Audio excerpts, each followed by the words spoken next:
Welcome into A to Z Sports Prime Time on this Wednesday, August the 20th.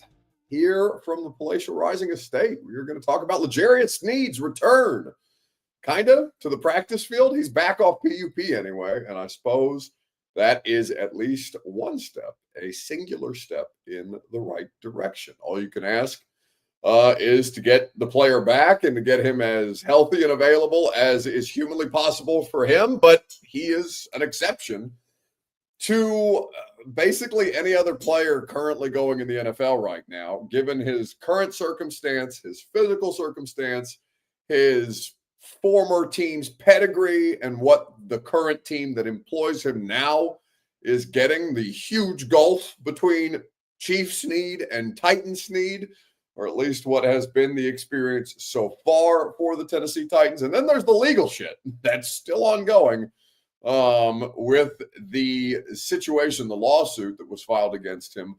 He is getting ready to, or at least his representation is getting ready to have to appear before a grand jury. So not quite cleared up entirely, though at least we are moving somewhat in the right direction. I don't know how you guys are going to feel about Sneed or how you currently feel about Sneed, but we can talk about it together. That's what tonight is for. We will get to that. Training camp is also officially over. Today was the last day.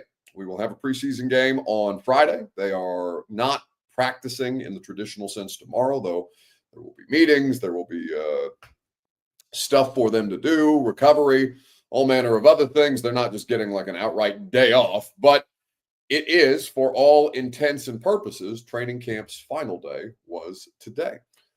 So what you have with Sneed is the subject of discussion. We're going to work through the physical side of things first. You're going to hear from him. He's spoken publicly for the first time since this January. Week 18 is the last time that he at least gave public comment to the media. Well, I guess not technically. He had a summer camp back home in, I can't remember what part of Louisiana he was in. He's from Louisiana, obviously, but hosted a summer camp, youth summer camp for kids, spoke to a local TV station down there. But the first time that he's spoken to Nashville media since January, week 18. So you'll hear from him. We'll talk about it together. We'll discuss what relative expectations are for Sneed at this point in his career. It's crazy that he's only 28 years old. We treat him like he's 47, but that's kind of the state of things physically. Benjamin says, has he ever played for the Titans? I can't remember. Yeah, he played 5 games last year. I was making the joke today, kind of tongue in cheek, but not really. Like, how many Titans fans could actually name, or actually remember what number Sneed wore? Now, obviously, you see him there on a graphic. He's wearing 38, but I think there's probably a good portion of the population that, without looking it up, couldn't tell you what number Sneed wears for Tennessee. So either way, we will hear from him. We'll do a little rising and falling at the end of the show, and we'll have a great time doing the show together. Jump in. Oh, William Jones with a late 38. Yeah, no shit, William. It's on the graphic. Thank you for your contribution there. It's okay. I tease, I kid, I joke, because I love most days. Anyway, let's dive in. Let's talk about Sneed and what are relative expectations for him. What are fair expectations for him? Welcome into A to Z Sports Prime Time on this Wednesday night. I'm your host, Buck Rising, and I'm proud, as always, to be presented to you. Now a bunch of you trolls are just in there with that. Yes, he wears 38, Buck. Yes, thank you. I'm aware. You all cannot be trusted. Either way, we are proud, as always, to be presented to you by Two Rivers Ford, who you can trust. They are, in fact, the South's most trusted Ford dealer. Online at tworiversford.com. Quality American-made Ford vehicles and award-winning customer service.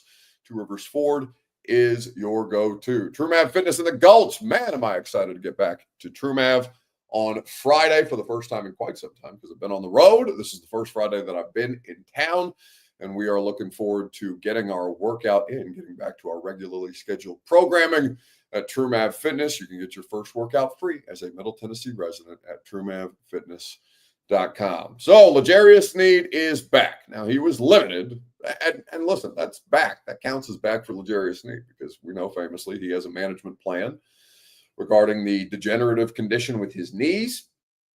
That was always going to be the case, but it's really it's a fascinating thing to try and figure out, all right, how the hell do you not even play NFL corner, but how do you get yourself into the kind of shape that requires or that is required of you to be a professional athlete that way if you have so many limitations or so many conditions around how it is that you're able to work out, that you're able to participate. It's a really, really tough thing to kind of wrap your mind around, which is why I think most Titans fans are skeptical of this circumstance.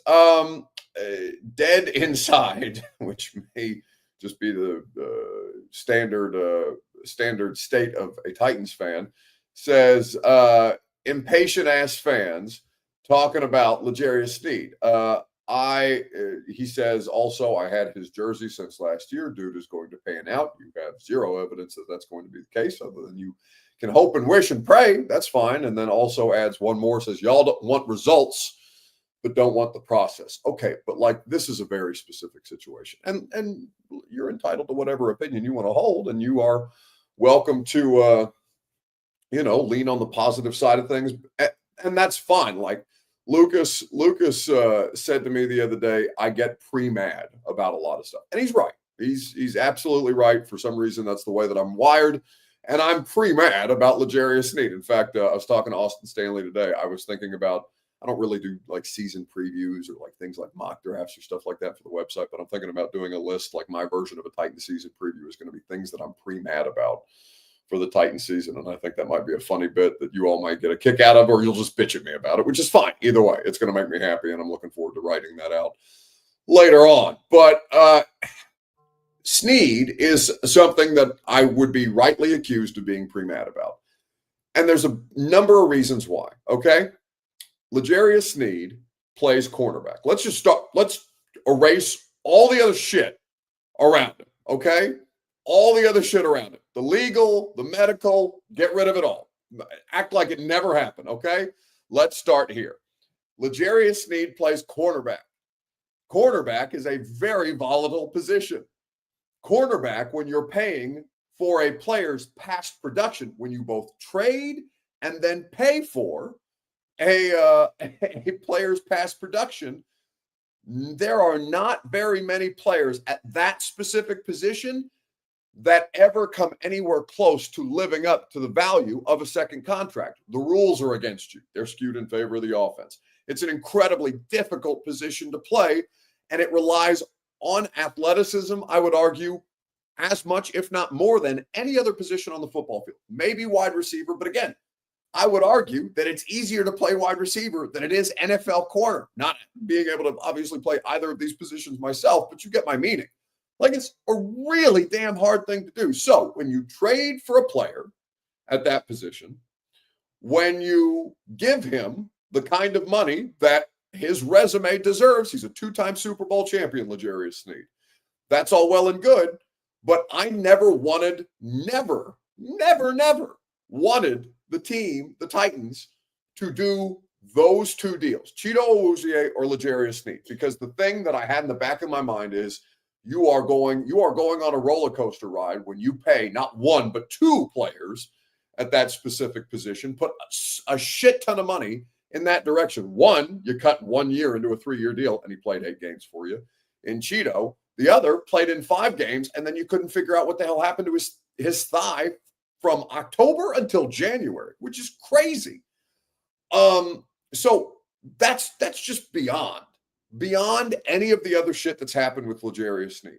So then you start to factor in the medical. So not only are you trading for and then paying a corner for something that he did for another organization and did on a much better defense, by the way. Like, Kansas City's defense has been excellent over the course of L'Jarius Sneed's time there. Then he comes to Tennessee, where they expect him to be a foundational cornerstone piece, but all the other shit around him is way worse. There's no Chris Jones on the Titans defensive line. There's no Nick Bolton playing linebacker. There's no, at the time, Honey Badger or Justin Reed running around in the backfield. Amani Hooker is good and has been solid, but that's Amani Hooker and Jeff Simmons. That's it. There are so many other important pieces and parts, high-level pieces and parts for a much better defense. There's no Trent McDuffie opposite you, right? Like there are so many different things that Kansas City had that the Titans did not when they imported Sneed. Okay, so there's that. Then you factor in, well, he's got a degenerative knee condition. Okay. Now, the thing that you had, Ann Herndon also adds, there's no Steve Spagnuolo, correct, or Spagnolo, however I pronounce Spag's names, the defensive coordinator. Arguably one of two, it's either Vic Fangio or Steve Spagnuolo for the best defensive coordinator going in the NFL right now. And doesn't mean that Denard Wilson can't be a good DC, but he's not either of those guys, right? And Spags had L'Jarius Sneed playing at a high level. All right, there it is. So then you have the situation with the degenerative knee condition. And you say, well, Kansas City had the management program. We were very thorough. Speaking on behalf of the Titans, we were very thorough in vetting the management program when Mike Borgonzi on the side of the Chiefs, which is crazy. That's such an underrated part of all of this, that Borgonzi and Chad Brinker were the two people most associated with getting the details of the L'Jarius Sneed trade done. And now Borgonzi is the general manager of the Tennessee Titans. So he did the right thing for KC, and now he's saddled with this Sneed thing that he is directly responsible for being a part of. Crazy stuff. So they say in Kansas City, they have a management program to make sure that this player can be on the field and available for regular season games.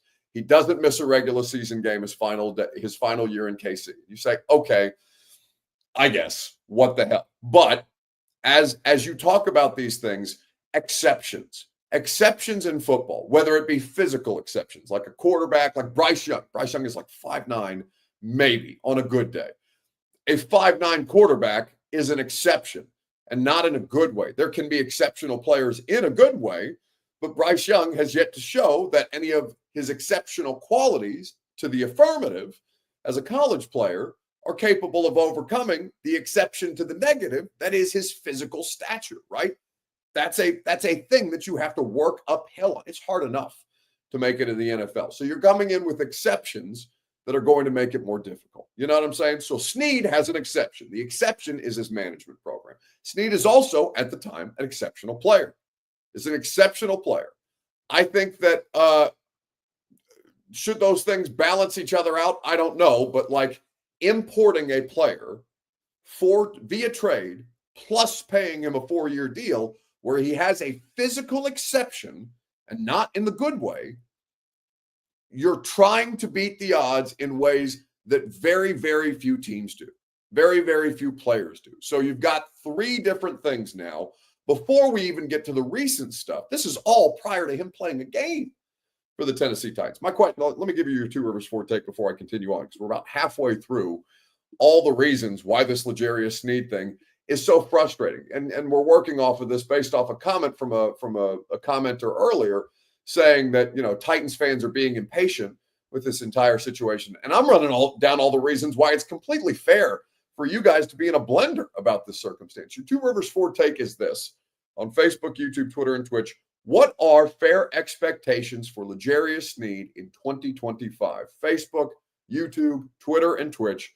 You guys can give your commentary there. It's your Two Rivers Ford take. It's made possible by the South's most trusted Ford dealer, online at tworiversford.com, where they have been doing business in Middle Tennessee for over 4 decades. I have been a customer for a quarter of their existence. I have been a Two Rivers Ford customer for 10 years, ever since I moved to Nashville a decade ago, and I can speak directly. I have bought vehicles from them. When I brought my first vehicle down here, a Ford Escape, at the time, they took excellent care of it. When I was ready to upgrade to my current Ford Explorer that I got from Two Rivers, they gave me an awesome value in trading my 2012 Ford Escape. I think it was 2012, Sugar Part 1. Now we have Sugar 2, Sugar the Second, however you do the Roman numerals on that thing. But they gave me awesome value for it. I never felt any pressure throughout the course of the car buying process because their sales staff doesn't work on commission. That was great for me because, I'm not interested in being harassed by somebody who's got to make a sale to make a paycheck. That's not how Two Rivers operates. and it's what makes their process better than any other. Two Rivers Ford in Mount Juliet or online at tworiversford.com. What are fair expectations for L'Jarius Sneed? That is your Two Rivers Ford take tonight. So I'm working through the list of reasons why it's okay for Titans fans to be impatient. And for the most part, it was just one person that brought up that Titans fans have been impatient about this. And listen, I'm not here to defend you all too often, because sometimes I do think you get a little over the top, and that's easy for me to say. It's not like I'm dramatic or hyperbolic. You know this about me. We've been working together in some form or fashion on prime time for this is coming up on our 6th season. Can you believe that? Anyway, so L'Jarius Sneed, we talked about the position, the difficulties that you just face by playing corner in the NFL. We talked about the trade compensation. We talked about the salary compensation. We talked about paying for past production. We talked about the degenerative knee condition that he had, all of those things prior to him playing again. And then he plays for the Titans, and he's bad. Like, it's not just that he hasn't played since October. He was bad. It wasn't, and again, I bring up the fact that he was bad because I don't think that's all his fault. He was on a bad defense last year. It wasn't the Kansas City Chiefs defense anymore. He didn't have the level of support around him. He didn't have the coordinator to help him, to help scheme for him the way that he had in Kansas City. And so L'Jarius Sneed put up his worst season. And again, worst season, not just because of the availability, but had he kind of played to that same, we'll call it a standard, to that same level on a 17-game sample size versus the 5 that he played in, he was bad. He allowed a passer rating, an average passer rating in the 5 games that he played of 74, I think it was 74.4. He was targeted frequently. Teams don't go at the opposing team's best corner. He is getting targeted on a regular basis. Defense, or rather offenses, are going at him, and will be again. I'm sure they'll throw at him until he proves that he's capable of stopping him. Last year, he wasn't able to stop them that way. So it's not. So he starts playing for the Titans, and you have all these exceptions on the front end, and then he's bad, like objectively bad, not just in coverage, but just on the whole. It was his worst graded season by a mile, not just by Pro Football Focus, who does those grades, obviously, but in a number of different metrics. His worst season ever. And then in the Colts game in week 6, he gets a helmet to the quad that knocks him out, causes a thigh bruise. Okay, it's October. A thigh bruise, understanding that those things can be uncomfortable, reasonable to expect that he would be back sooner rather than later, especially because they don't place him on injured reserve. So then we go through November. He's still not available. We go through December. He's still not available. We get to the first week of January in week 18, and they have finally since placed him on injured reserve by then. But he comes back into the locker room in the first week of January ahead of the Texans game, ahead of the week 18, the season finale. And he's saying, well, yeah, the doctors struggled to figure out exactly why this was so problematic, because a thigh contusion became something more complicated. He required a surgical procedure and a bone marrow transplant, all of these things that we're relitigating. Okay, and we say, all right, well, I guess, it's done. The season's done, so that's a wrap on L'Jarius Sneed, sunk cost. And then the legal stuff. Which, by the way, is still ongoing. Doesn't have a resolution yet. Maybe it ends up having a resolution by the time the season gets here. We still have 3 more weeks, I suppose. But Koharski has done a really good job reporting a lot of this out. And I'll read directly from Paul's most recent reporting on L'Jarius Sneed's reduced criminal charge. But the situation, his reduced criminal charge, is now heading before a grand jury. So while he's injured, he gets into this situation in Texas where he is connected to this civil suit.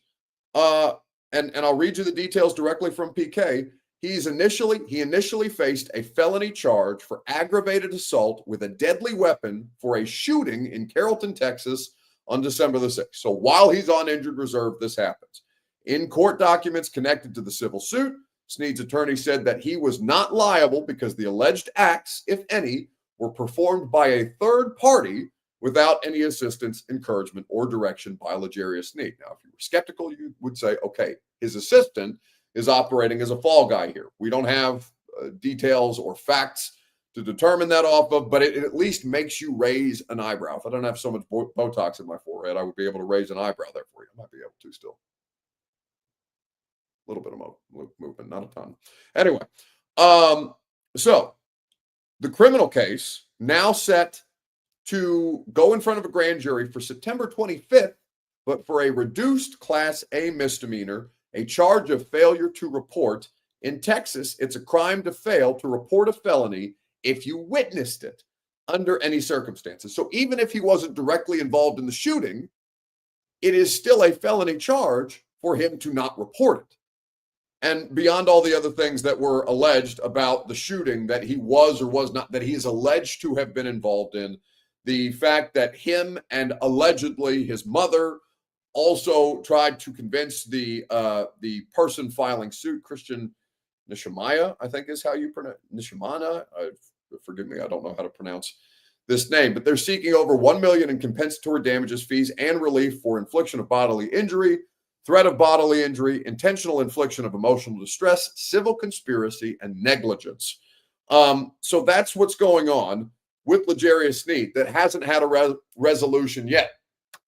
So now instead of just yammering on, all these things to say, okay, if you are that person who is saying the Titans fans don't want to let the process play out and that you bought his jersey and that you believe that he's going to be able to, bounce back, maybe all of these things happen.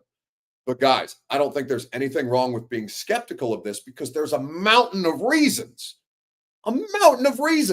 why this probably will not work.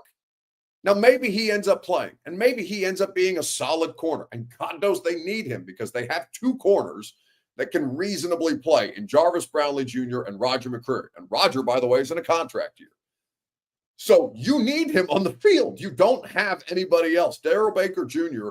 was an average corner last year, and that was his career best season. Based on training camp, I don't think he's going to return to that form. I think that his career as a practice squad player is probably more of who he is than who he looked like last year. Your depth is non-existent. So there is a mountain of reasons why it's okay to look at the L'Jarius Sneed situation and say, what is there to be excited about? Because he has to overcome so much. And even if he returns to some level of form, right? Say he's an average corner or slightly above average corner, you're paying him $17.6 million a year. For average to slightly above average cornerback play, bullshit. If I was you, it's a convoluted situation. And maybe none of this ends up mattering, which is why I end up feeling that I am pre-mad about the L'Jarius Sneed situation because there's so much shit that he has to overcome. Maybe he will end up doing it. But if you had to ask me a number of things that I'm pre-mad about ahead of the season, I foresee this going so poorly. Now, we can circle back halfway through the season. I think their bye this year is week 10, if I'm not mistaken, about mid-November. And if I look like a horse's ass for all the things that I've said here and he ends up bouncing back in a fine fashion, all of you can come back in here and tell me to eat shit. I got no problem with that whatsoever. But God almighty, is that a huge situation for him to have to overcome. And he has belief in self, or at least that's what he's projecting right now. This is L'Jarius Sneed speaking for the first time since January after being a limited participant in practice today and being cleared off PUP. Feels great. Feels great to be back. This is my escape room right here. And, feels good. You said at that summer camp that you spoke at that you were as healthy as you've ever been, yet it's been a long time since you made it out here. So how do we make those two things? It wasn't my decision. Coach Callahan, you know, he's taking it slow with me, and Mike, they all taking it slow with me, you know, make sure I'm good for the season. What have things been like for Legarius leading up to today? Oh, man, it's been a process, you know, been trusting the process, you know, day in, day out, come in, put my work in, you know, I'm back on this field now. How's your patience level been? It's been great, been great. How confident are you that you'll be ready to go when they play Denver? I'll be very confident, you know, just taking the process day by day and, you know, get my work in and make sure I'm ready for it. What do you feel some of the things you need to do in order to get back to the Legarius Sneed that you First of all, I need to get condition-wise, get my fatigue up, you know. It's been almost a year now since I played football. You know, it's just to get my win up. With the physicality you play with and not having been able to practice for quite a while, how much work does it take to get that work in on the practice field to be where you need to be? Yeah, you know, physicality is going to come. That's who I am. You know, I've been in the league, 6 years now, and that's who I am. Physical corner guy. You know, I just got to get my technique on. And how hard is it for you to believe in your body after all the problems you've had in the last year with your knee and then your quad? You know, it's a process. You know, I'm not only believing in me, you know, I'm trusting God. It's not in my hands, it's in God's hands. Is the quad done? Is this all knee now? Yeah, the quad is done. Don't worry about the quad. I'm okay. Are you going to have to deal with the knee in practice sort of the way you did last year in terms of maintenance, that kind of thing? That's a Callahan thing. You know, it's a team thing. You know, they're going to take care of me. You know, it's a process. You know, I believe in them and they believe in me. What do you think about this team and maybe some of the changes that have taken place, you know, kind of around you this offseason? I think we'll be great, man. You know, taking it day by day, coming in. I see the guys coming in every day, putting the work in, doing what it takes, you know, to be successful this whole entire season. I think, you know, we're heading in the right direction. I know you're going to defer to your bosses all the time, but if you had your way, sounds like you would have been out here earlier. Do you think they've been super careful, overly careful? You know, it's a process. You know, everybody just trusting the process and making sure I'm good for week one. What have people been telling you inside the building over the last couple of months? Everybody been on my side. You know, just trust the process. You know, it's been very frustrating for me because I want to rush and get back and hurry up and get back. But everybody inside making sure my mental, first of all, is straight and everything. How much juice? So that is Legarius Sneed. While we were talking about, while we were watching that, I'm literally firing off a text to Kaharski right now because Kaharski asks him a question there in that clip from today's practice. He says, when you spoke at your youth camp in Louisiana, you said you're as healthy as you've ever been. But I just texted PK. I said, go back and watch that Sneed interview from his camp. And I'm literally typing out the words. He said, he's as healthy as he's been, not as he's ever been.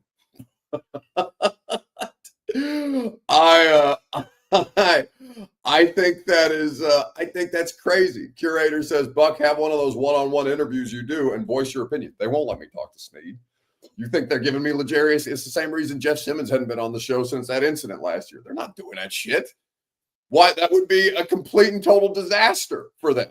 It would be a bad PR decision to put Legarius Sneed or Jeffrey Simmons in a one-on-one interview situation for me to do all the things that I've been doing to talk about, because we saw what Jeffrey's reaction was last year. And I think Jeff would handle it fine if it wasn't after practice. Like, I think Jeffrey's a grown up enough to be able to handle those situations. And Jeffrey and I have obviously talked since then, but like a live interview broadcast setting is very different, because if I start to press you and you don't handle it so well, or you say you talk a lot of shit on social media, pussy, or something like that in front of, you know, a Special Olympics day where there's a bunch of children around you.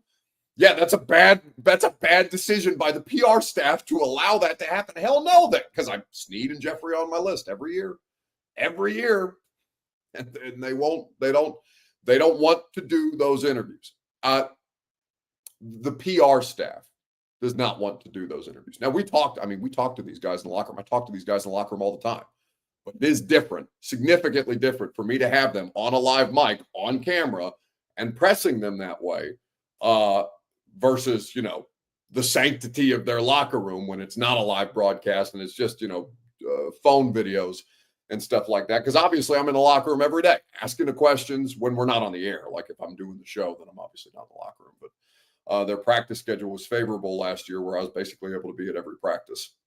I haven't been yesterday, and I wasn't able to go today because we have been doing the show at training camp. This was the last week. Monday was the last day that we were doing the show at training camp practices. So we have since been back in the studio. Their practice schedule this week has not allowed me to go back out there. Long story short, these are logistics.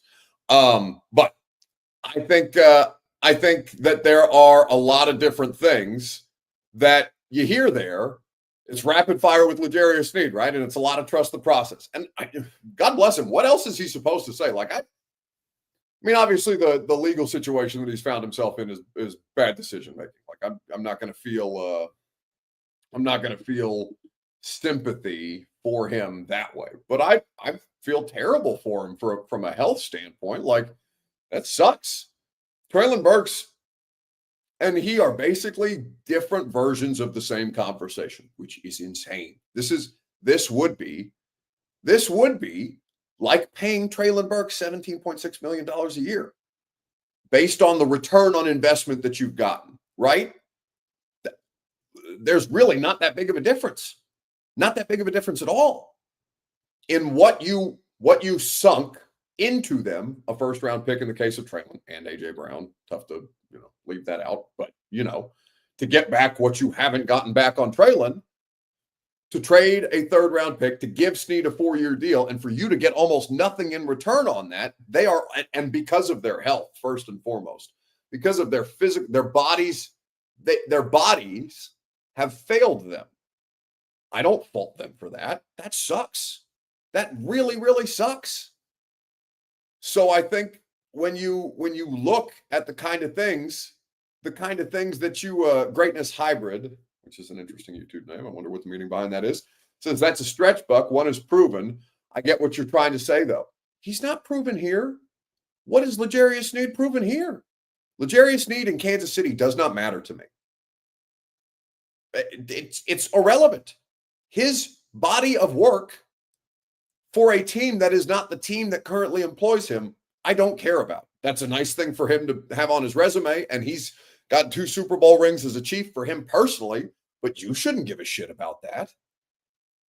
There's nothing proven about L'Jarius Sneed on the Tennessee Titans other than you have no choice but to be, or at least most of you. You don't all have to be a suspect or skeptical is the word that I should use. Skeptical. You don't all have to be as skeptical as I am of this situation. Like, I don't ever think he's going to be able to be the player that he was in Kansas City here. I don't. I would be stunned.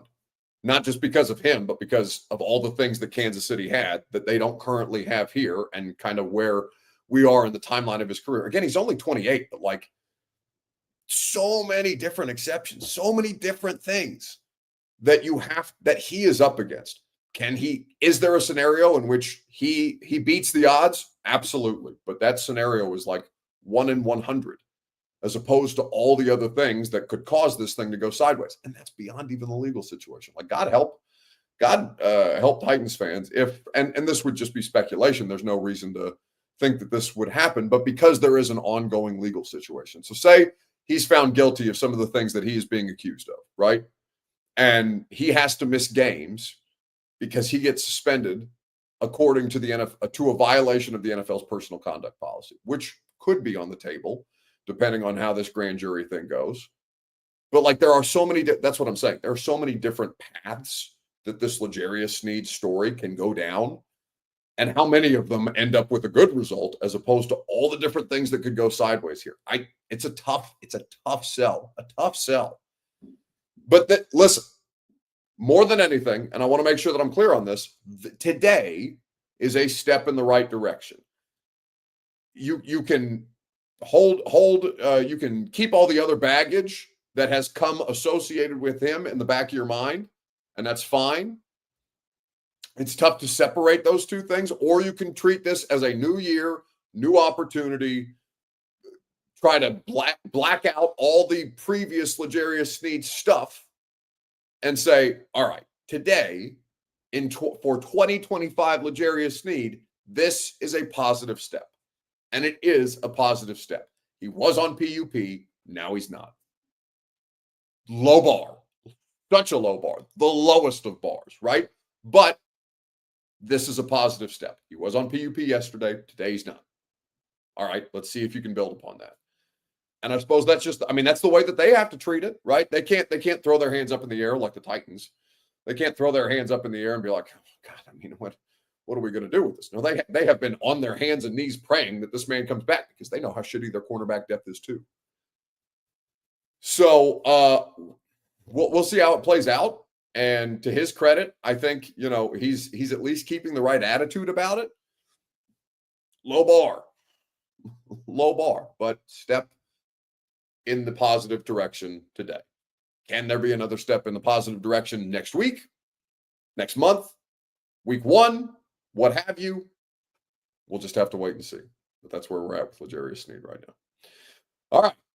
Whose stock rose? Whose stock fell? Maybe you could say stock up L'Jarius Sneed because at least this was a step in the right direction. You could also argue stock down L'Jarius Sneed because of the pending legal situation, if you wanted to. But no matter who you want to select or who you want to give stock up or stock down to, whose stock rose, whose stock fell. We'll do a little rising and falling here in just a second. Right after I remind you, you guys can submit your rising and falling candidates in the chat if you so wish. And I will tell you in the meantime about the place that's going to get your fitness stock up. That's True Math Fitness. Stock up always when you go in to get your workout in at True Math Fitness. And they're so confident in what they offer that your first workout is free because they know you'll be hooked. I'm hooked. I hated working out my entire life. I hated working out.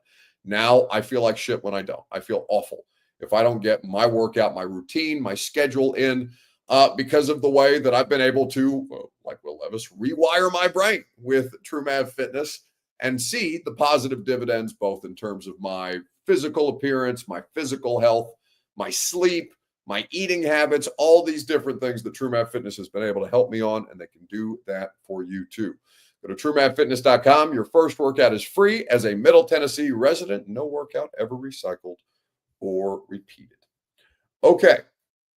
So whose stock rose, whose stock fell this week in sports? Now, I think somebody named Mike Vrabel's burner gets in here and says, people really think a guy is going to be CB1 off a 1.5 year layoff. Silly. You know, the thing that, so we'll wrap this up. And unless you want to bring up Sneed again, you're welcome to, but at least on my end of things, I'll put a bow in the Sneed conversation with this. He brought up his conditioning today. If you noticed in that media availability that he had, he brought up his conditioning today. I genuinely want to know like how he gets in shape if he can't practice or if he's as limited in practice as he is. And this has been perpetual. And, like I said, this worked for him in KC. Maybe there's a scenario in which it can return to form. We'll see. But I genuinely want to, nobody's really given details on, hey, what do you do to condition yourself? How do you get your conditioning back when you have the amount of limitations physically that you seem to have? Eric says Sneed has been gone for a 1.5 years and is still the best corner we have. Well, again, Eric, he wasn't last year. In fact, he was, I can pull up the Pro Football Focus grades are not everything. Some of them require context, but like this is objectively, I would venture a guess to say that Sneed was the worst graded corner on the roster. Let me confirm that for you, but it was his worst career performance from a number of different metrics. Let me see if I can do this without wasting a bunch of time here. Let's see. This is last year's. No, I want last year's roster. Okay, okay, here we go. Cornerbacks. So this is this year's roster. I want last year's roster. That's not going to be very helpful to me. So last year of corners that were on the roster or corners that played football in the NFL. So that's Amani Oruwariye. I'm going to butcher that. I'm sorry, but he was on the Cowboys last year. Darrell Baker Jr., who played for the Titans, McCreary, Brownlee, and Sneed. Those are 5 corners who played in an NFL game last year that are currently on this year's roster. L'Jarius Sneed was the worst graded out corner of any of them. Amani O, we'll call him 63.9, Baker Jr. 62.8, McCreary 58.4. Okay, those are just coverage grades. All right, so Baker Jr. 65.5, McCreary 61.3, Amanio 60.0 flat, Jarvis Brownlee 59.4, Sneed 36.3. And again, it's a Pro Football Focus grade. It's not the end-all be-all, but they take a variety of different things into account there. He is the worst graded corner returning from last year's roster, and he would have been the worst graded corner on last year's roster. So you can't sit there and tell me he is the best corner on a year-and-a-half layoff when the 5 games that he played for you was his career worst performance. Unless you're just trying to manifest that, and that's cool too. But like, that's not a factual-based argument. That's wishful thinking. You're more than welcome to have wishful thinking about it, but you can't make you don't from an argument standpoint, you have no leg to stand on if you say, well, L'Jarius Sneed is the best corner on the Titans roster last year when he was objectively the worst. So, all right, who stock rose, who stock fell? L'Jarius Sneed, stock up. He's back in some form or fashion. Whatever back means for him, he's making progress towards back. So let's say that that's a stock up situation. Also, stock up Cameron Ward, who just continues to be enjoyable at press conference settings. He spoke today to the media. Did I learn anything from it? Just strong as shit. You know what I'm saying? It was fun at the same time. And I think it was what we needed, though. I mean, we love competing, especially me and Jeff. And, you know, I'm excited to have that man as my teammate. And so, I mean, I can't wait to see what he do. You know, Sundays I already know what he about, but I get to see the real thing coming soon. Have y'all kidded about that since? What's the conversation been like post scuffle, if that's what you're gonna call it? That's me and Jeff relationship. I wake up, I get here, he damn near the first one I'm ready to talk shit to. So, and he the first one who come in my head every day in practice. So he lets me know. And so, you know, I'm excited to have him as my teammate. I mean, I think the biggest thing about Jeff is that he goes hard every play. Y'all get a chance to see it out here in practice. He's somebody who you look up to as a young guy because of how hard they work, you know, on and off the field in the community that Jeff does. But he's a great team player. He's a great teammate, and I'm just excited to, you know, I'm not the one getting hit by him. That's why. All right, so that is the young quarterback Cameron Ward talking about Jeffrey Simmons and the shoving match earlier this week. And mercifully, we no longer have to says, I'm realizing now he said shit twice. We dumped one. I honestly didn't hear him say shit the second time, Robert. So maybe nobody else did either. The chat certainly didn't seem to notice on the live radio show. So we may have just gotten away with one. Take the little victories, I suppose. All right. I don't know whether Cameron Ward is going to be a good football player. I suppose it's also trying to manifest that into existence. There's reason to believe that he's going to be all right. And just the biggest question I have with Cameron Ward is, okay, not worried about him. Will the Titans organization fail him? And that's an impossible question to answer in the immediate. Won't know the answer to that this year.